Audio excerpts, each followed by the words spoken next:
কিয়ামত পর্যন্ত আনেওয়ালা সমস্ত উম্মতি মুহাম্মদীদের উদ্দেশ্যে আমার আল্লাহ বয়ান করলেন, যুবকেরা শুন, যে আল্লাহ পৃথিবী বানাইল, যে আল্লাহ দুনিয়া বানাইল, পরকাল বানাইল, যে যেটার মালিক, সেই মালিকে বলতেছে দুনিয়া কোনো শান্তির জায়গা নয়, দুনিয়া চিরস্থায়ী নয়, দুনিয়ার নিয়ামত কোনো নিয়ামত নয়, এর থেকে কোটি গুণ নিয়ামত আমি আল্লাহ তোর জন্য পরকালে রাখছি।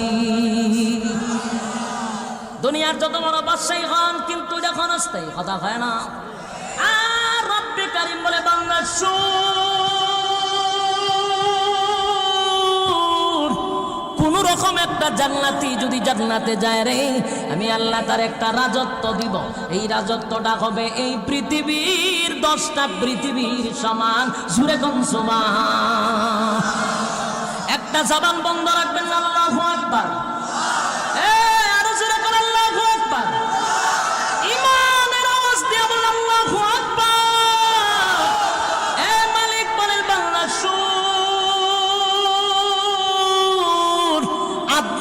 জান্নাতি যদি জান্নাতে যায়, একটা দুইটা নয়, এই পৃথিবীর 10টা পৃথিবীর সমান আমি আল্লাহ রাজত্ব দিব গো। আর এমন রাজত্ব দিব, যেই রাজত্ব পাওয়ার পরে আর কোনোদিন রাজত্ব যাবে না। আমেরিকার